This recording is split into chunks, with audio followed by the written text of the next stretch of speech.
18 दिसंबर 2024 को शीतकालीन सत्र के तीसरे दिन विधान परिषद में नियम 105 के तहत शाह आलम गुड्डू जमाली एमएलसी समाजवादी पार्टी पूर्व विधायक मुबारकपुर ने बिजली निजीकरण के मुद्दे एवं किसानों, बुनकरों व प्रदेशवासियों के जनहित के मुद्दों पर सदन में आवाज उठाई।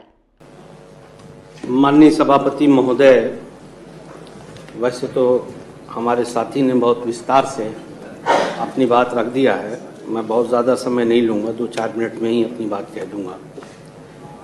मान्यवर, मेरी जानकारी के मुताबिक हमारे इस प्रदेश में 5 डिस्कॉम हैं और जानकारी के मुताबिक उसमें से 2 पूर्वांचल और दक्षिणांचल को निजी हाथों में देने की बात हो रही है। और मान्यवर, ये कोई पहली बार नहीं हो रहा है, इससे पहले भी इस तरह की बातें आई थी। और जब ये बात आई थी मान्यवर, तो इसको लेके बहुत आंदोलन भी हुआ था, धरने प्रदर्शन हुए।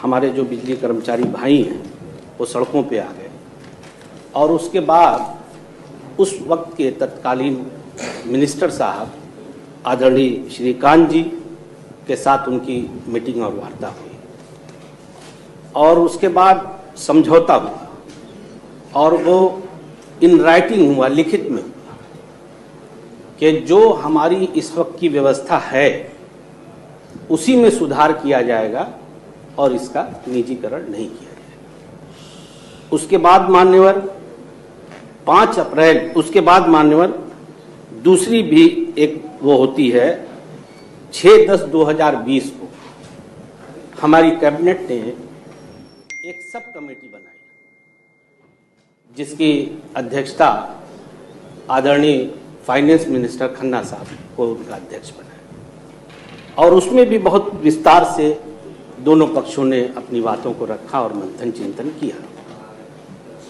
और कंक्लूडिंग बात उस मीटिंग की ये थी, समझौते की, कि बिना बिजली कर्मचारियों को कॉन्फिडेंस में लिए और सारे जो इससे जुड़े हुए जो सारे पहलू हैं उसको बिना एड्रेस किए हुए, उसको बिना देखे हुए, समझे हुए इसका निजीकरण नहीं किया। अब दिक्कत ये है कि इसके बाद फिर दोबारा ये बात एक निकला, ये जिसको कहते हैं कि अब दोबारा ये बात होने लगी कि नहीं, हम वो पूर्वांचल और दक्षिणांचल को निजीकरण करेंगे।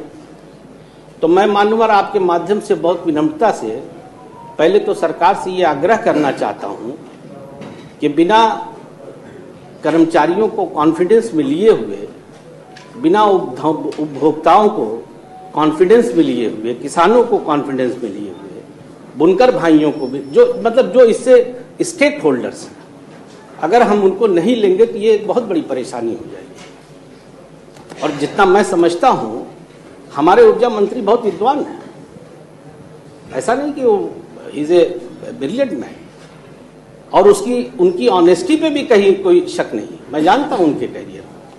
मेरा खाली अनुरोध ये है कि इसको बहुत खाली अफसरों की बातों में न वो करके बहुत गंभीरता से इसको समझने की जरूरत है।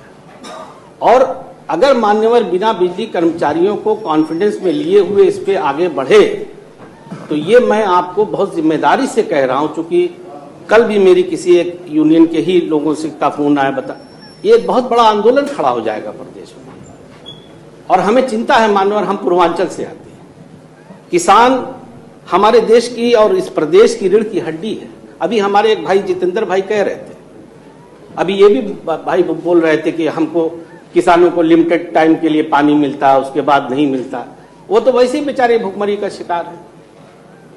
मैं मुबारकपुर से 10 साल विधायक रहा हूं मान्यवर, वहां 1 लाख की बुनकर की आबादी है, एक एक घर को जानता हूं मान्यवर, और ऐसे भी परिवार को जानता हूं जिन्होंने गरीबी के कारण सुसाइड कर लिया।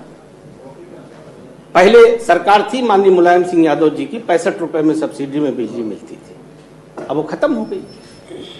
तो मान्यवर, मैं सिर्फ आपसे बहुत हाथ जोड़ के अनुरोध करना चाहता हूं, आपके माध्यम से सरकार से ये कहना चाहता हूं कि ये बहुत बड़ा मामला है और इसको बहुत ही गंभीरता से हर पहलू पे विचार करना पड़ेगा। भाई अगर आप प्राइवेट को देंगे तो इन सब्सिडीज का क्या होगा? सरकार कहती है, एक तर्क देती है, मानो 2 मिनट खाली लूंगा।